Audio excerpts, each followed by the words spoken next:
আমার নাম মোহাম্মদ রিফুন হোসেন। আমার বাড়ি শাহরাস্তি চাঁদপুর, গ্রাম খাম্পাড়। আমি মোটর লাইনে ডিউটি করি, কুমিল্লা ট্রান্সপোর্টে। দীর্ঘদিন ধরে আমি ডিউটি করতেছিলাম। এখন হঠাৎ করে আমার এই সড়ক দুর্ঘটনায় আমার দুইটা পায়ের অবস্থা বেশি ভালো না। ডাক্তারে বলছে এগুলি চিকিৎসা করার জন্য 8 থেকে 9 লাখ টাকা লাগবো। এখন আমার দুইটা বাচ্চা আছে, একটার বয়স হলো 6 বছর আর একটার বয়স হলো 6 মাস।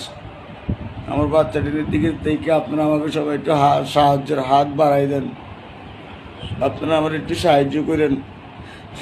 আমার সাহায্য না করলে আমি চলবো কীভাবে? আমি অনেক গরিব, ঠিক আছে না?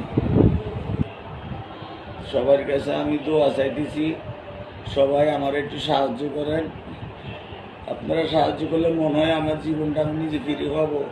আপনাদের কাছে এটাই আমার অনুরোধ, আপনারা আমার একটু সাহায্য করেন। ডাক্তারের কথা অনুযায়ী বোঝা যাচ্ছে যে 7 থেকে 8 লাখ টাকা লাগবে। এছাড়া আমার আর এই ফাইনালি সোজা করাটা ঠিক না। আপনারা সবাই দোয়া করবেন আমার জন্য, আর একটু সাহায্য করবেন। আমার দিকে তাকায়, আমার বাচ্চাটির দিকে একটু তাকায় আমার